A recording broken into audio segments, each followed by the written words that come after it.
ఒకప్పుడు గొప్పగా వెలిగిన కమ్యూనిస్ట్ పార్టీల్లో ఇవాళ కార్యకర్తలు కూడా కనుమరుగైపోయారు.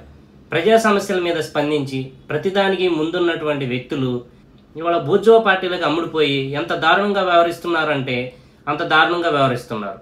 ఒక కమ్యూనిస్ట్ నాయకుడిగా ఉండి పవన్ కళ్యాణ్ గారిపై కామెంట్ చేయడం వాళ్ళ దిగజారుడుతనానికి నిదర్శనం.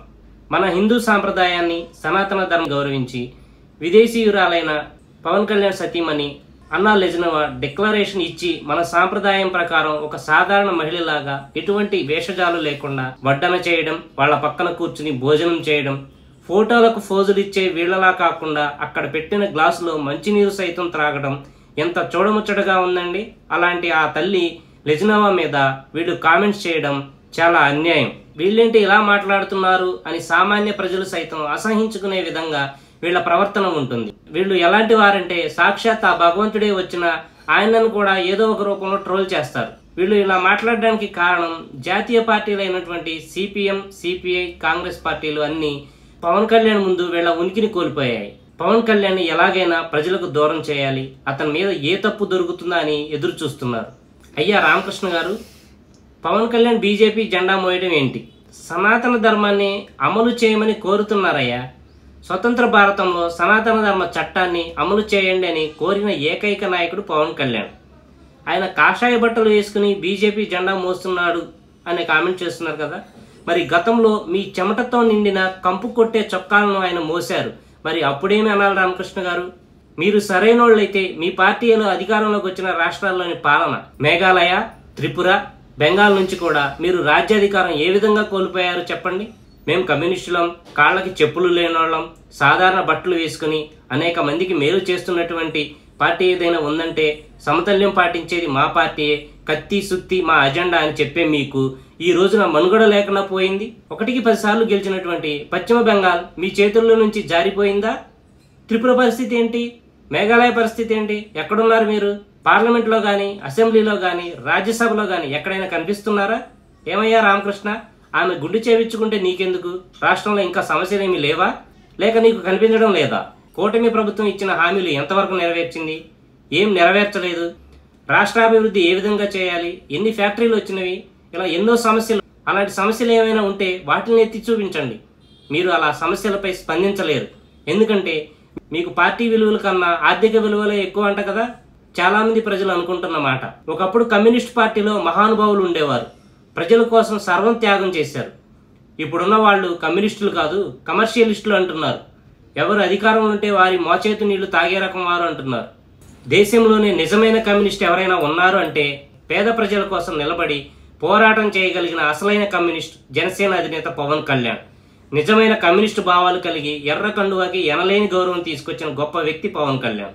పవన్ కళ్యాణ్ లాంటి నాయకుడు పాదయాత్ర చేసే అవకాశం లేకపోయినా మీకు గౌరవం ఇచ్చి మీతో కలిసి పాదయాత్ర చేసి తడిసి ముద్దయిపోయిన మీ చెమట చొక్కాలను సైతం మోసిన వ్యక్తి పవన్ కళ్యాణ్. మీకు మీ పార్టీలకు పవన్ కళ్యాణ్ గారు ఇచ్చిన గౌరవం సార్ అది. పవన్ కళ్యాణ్ గారి గొప్పతనం. నిజమైన విప్లవ భావాలు కలిగిన వ్యక్తి పవన్ కళ్యాణ్. అలాంటి వ్యక్తి గురించి మాట్లాడి మీ గొయ్యి మీరే తవ్వుకుంటున్నారు. పవన్ కళ్యాణ్ చేసిన తప్పేంటండి? మీలాంటి పార్టీలను గౌరవించడమేనా, లేక సాంప్రదాయాన్ని గౌరవించడమేనా, మన ధర్మాన్ని ఆచరించడమేనా? చెప్పండి. ఓటు బ్యాంకు రాజకీయాలు చేయాల్సిన అవసరం పవన్ కళ్యాణ్కి ఏం లేదండి. హైందవ ధర్మానికి అపచారం జరుగుతుంది, అలాంటి అన్యాయాలను కట్టడి చేయాల్సిన అవసరం ఉంది అని పవన్ కళ్యాణ్ గారు మాట్లాడుతున్నారు. అందులో తప్పేంటి? మన మతాన్ని కాపాడుకుందాం, ఇతర మతాలను గౌరవించుకుందాం అనే ఆలోచనతో చేస్తున్నారు. దీనికి ప్రజల నుంచి మంచి స్పందన వస్తుంది. కేంద్రం నుంచి ఎన్నడూ లేని విధంగా నిధులు రావడంలో కానీ, తలపెట్టిన ప్రతి ప్రాజెక్టుకి అనుమతులు రావడం కానీ, ఈ రోజున స్టేట్లో కానీ సెంటర్లో కానీ ప్రభుత్వాలు అధికారంలో ఉన్నాయంటే దానికి కారణం పవన్ కళ్యాణ్. ఇదే విధంగా పవన్ కళ్యాణ్ ప్రజలలో పాతుకుపోతే మీ మనుగడ ప్రశ్నార్థకరంగా మారుతుంది. కాబట్టి దీనిని రాజకీయంగా వాడుకుని లబ్ధి పొందాలని చూస్తున్న మీరు చేస్తున్న కుట్రపూరితమైన రాజకీయాలు సామాన్య ప్రజలకి తెలివి అనుకుంటే మీ కర్మ. ఎప్పుడైతే పవన్ కళ్యాణ్ ఎర్ర జెండా కప్పుకున్నాడో అప్పుడే మీ పతనం మొదలైందని మీకు తెలుసు. 75 సంవత్సరాలు కమ్యూనిస్టులకు కంచుకోటలుగా ఉన్న మన్యం జిల్లాలో అడవి బిడ్డల కనీస అవసరాలు తీర్చలేని మీ రాజకీయ నిర్లక్ష్యాన్ని ప్రజలకు తెలిసేలా చేసిన పవన్ కళ్యాణ్ అంటే మీకు కడుపు మంట. ఈ రోజు అడవి బిడ్డలు పవన్ కళ్యాణ్ గారి గురించి ఎంత గొప్పగా మాట్లాడుకుంటున్నారో చూడండి.